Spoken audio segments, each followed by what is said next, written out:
I hope I'm wrong, but I think we're heading for a global depression.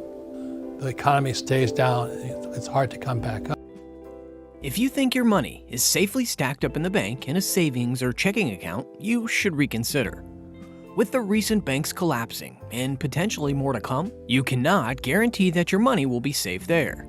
That's not even mentioning the fact that endless inflation will eat away your hard-earned cash every single day. But what if I told you that there's not only a simple way that you can secure your savings forever, but even a better way? A way that you can multiply it so that you can build passive income with simple purchases of the top 2023 cash-flowing assets that anyone can afford. You probably think that gold or silver are top choices, but there are much better options than hoarding assets that only appreciate in value. It's better to buy assets that generate monthly income, so you don't have to work at all. Set your cash flow with these easy-to-buy assets. Passive income allows you to quit your job, have enough time for your family, and finally dedicate yourself to your passion. But passive income, which is cash flow, is never taxed. Robert Kyiosaki is the well-known author of the book Rich Dad, Poor Dad, among many others. And he's taught thousands of people how to build passive income that automatically generates money every single month. Before I can get into the 4 assets that will make you rich fast, we need to understand something important. What exactly is passive income? Think about this. You're lounging on a beautiful beach with the clearest water you've ever seen. You're sitting under a big umbrella all the while enjoying a nice drink, thinking of nothing other than how good it feels to be there. Sounds like a dream, right? Well, the greatest part is that this dream can be true, because while you're there enjoying yourself, money is being made for you passively. Passive income is money that you gain without having to do any single work. It's a central teaching surrounding Robert Kyiosaki, and he speaks of it often. He goes as far to say this: earning passively is the key to creating wealth and achieving financial freedom. Those are some pretty big words, but he continues further. He also says that you need a lot more than just your earned income. You should be focused on building several streams of income that will bring you cash flow. These are where the assets come in. You want to have assets that will not only appreciate, but also generate cash flow. But there's another piece of the puzzle that's necessary to understand all of this. Right now, one of the biggest mistakes that anyone can make, according to Kyiosaki, is to trust that your bank will not go bankrupt and that your money will grow. You trust banks? Unfortunately, while this may have been fine to do in the past, it can have huge consequences now. As a start, the Federal Reserve has been desperately trying to cool inflation as it's been on the rise. They do this through increasing interest rates, and as of today, the current rate is 5.25%, which is the highest it's been since 2007. For those who don't know, 2008 was one of the biggest global recessions in history. What happens with increasing interest rates is that borrowing rates increase, which affects all the banks. Kyiosaki is very vocal about this issue, as he's tweeted that if the Fed continues with this trajectory, that more banks will be shot down. Here's the problem though. According to Robert, America wants to keep these banks, so they'll do anything that they can do to keep them afloat, even if that means printing more money and thereby increasing inflation even more. Sadly, this isn't just a theory anymore, as both Signature Bank and Silicon Bank have declared bankruptcy, and the Fed is now looking to back them up. So, there are 2 major threats to keeping your money in the bank. The first is that, yes, it's a reality that the bank you have your money with may go bankrupt, meaning you lose the money you thought was safe, and even if that doesn't happen, inflation will eat your money. 2% inflation is already a huge money eater. But just imagine inflation at 5% for an already extended period of time. Some of you may find this to be no reason for worry as you stick with the safe and big-name banks. But these issues impact you in ways that you may not be aware of. It starts with this. Having a savings account or certificate of deposits may actually benefit you during this time. As interest rates rise due to inflation, banks want people to put money with them. At these times, it's hard to borrow since borrowing rates grow with interest rates, but so do savings accounts and certificates of deposits return. In fact, the national bank rate says it's grown from 0.06% to 0.23%. So, while it's not the best place to place all your money in a bank account at this time, you can take advantage of higher savings. Another major issue is that the mortgage prices rise. Not just the price of homes, which I'll get into later in the video, but the actual rate of mortgage payments.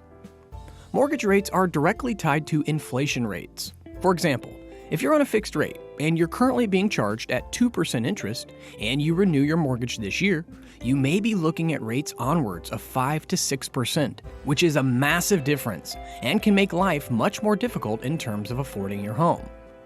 Keeping in the same vein, residential homes tend to drop in price because of this. The lack of demand due to almost impossible to afford prices for homes makes people stop buying. The great thing about this is that it opens up an opportunity to buy homes at much better prices, and this is a long way away for most people. Bonds and stocks are not exempt from interest rates either. Bonds tend to go up in value as interest rates rise since they are considered safe investments. It's common that bonds will go up when interest rates rise as they are fixed income assets that grow as interest rates grow. On the other hand, stocks suffer. Businesses benefit from low interest rates because it makes loaning money easier and paying leases easier. However, with higher interest rates, not only does business cost more, but consumers buy less, meaning stock prices go down. That means your portfolio goes down too. Lastly, the cruelest thing that can happen is credit cards. Yeah, you guessed it. Credit card interest rates also go up with the rising rates, meaning you'll pay even more than the already high interest rates tacked onto credit cards. So, there are some decent options, but everything seems pretty bleak. What can you turn to? You probably think that 2 of the 4 assets I'm going to mention are gold and silver, right? Then you may be surprised by this answer. Gold and silver are great hedges against inflation and definitely appreciate over time. They are very resilient to any issues in the economy as they've been considered a safe haven for many decades. There's one problem though. While these precious metals constantly appreciate, they never give you any cash flow. And if you're not generating any cash flow, you can never have that dream life you've always wanted. So, I'm going to share 4 assets that won't just appreciate in value, but will also give you cash flow so you can be financially free. Number 1. Dividend stocks. Dividend stocks are amazing assets that generate cash flow while the asset itself appreciates. The way it works is when you buy shares of a company, the company will pay you dividends through the excess profits it has. Essentially, they're giving you thanks for owning part of a company through this cash flow. Of course, this seems too good to be true, but is that really the case? It's always scary and risky to invest in the stock market, and even if dividends or a company growing in value is not guaranteed, with the right analysis and choices, you can expect that you'll be receiving constant cash flow and have an appreciating company. If you want to avoid the stress of picking individual companies, you can always invest in an ETF that picks the companies for you. For example, VYM is an ETF that specifically chooses a portfolio based on high dividend earning companies. Kyiosaki is a supporter of dividend stocks as they generate solid cash flow and passive income. Number 2. Bonds. With constant interest rate hikes and soaring inflation, bonds are an excellent fixed income asset. In other words, you can expect to receive payment monthly at a rate better than a savings account. At the time of this video, the 10-year Treasury bond gives a rate of 3.38% annually.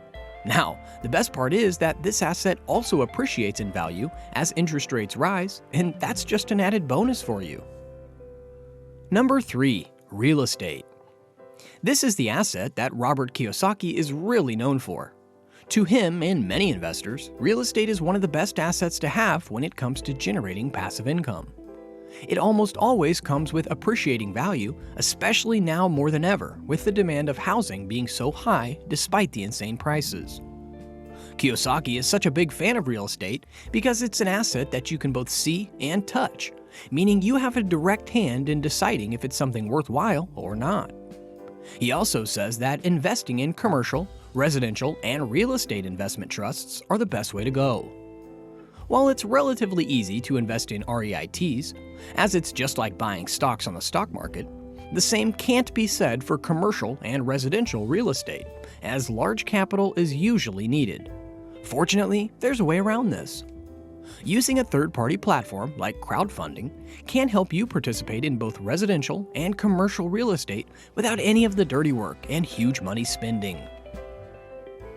Number 4. Annuities. The fear of retiring with most of your savings in the stock market may be horrifying to some right now, and I don't blame you. Fortunately, you have a way around this if you want some fixed income during this time. Annuities are essentially fixed payments given to you by a company that you place money into. They basically hold your money and then give it back to you in installments at a later date, like when you retire. There are a few things to consider first, though. One issue is that some companies don't account for inflation, and with the high inflation rates now, you may end up having very little money due to how worthless it's become over the years. The second thing is that if you try to take out money earlier, you may get hit with huge fees. To get around this, you need to understand the types of annuities and what they give. The first is immediate pensions, which are when you put a sum of money into a company and they immediately pay you back in installments. The second is deferred annuities, which is when you pay a company and they'll give you that money at a later day, usually when you retire. Lastly, you have variable annuities, which usually brings the most back but have the most risk. This is when the money you give to a company puts your money into investments and then pays you back. As always, do your due diligence when making sure this option is right for you. In my next video, I'll show you the secrets of a very famous financial expert to help you increase your cash flow during economic struggles. This expert will show you how the rich people use their money without having to change their lifestyle at all while generating tons of cash.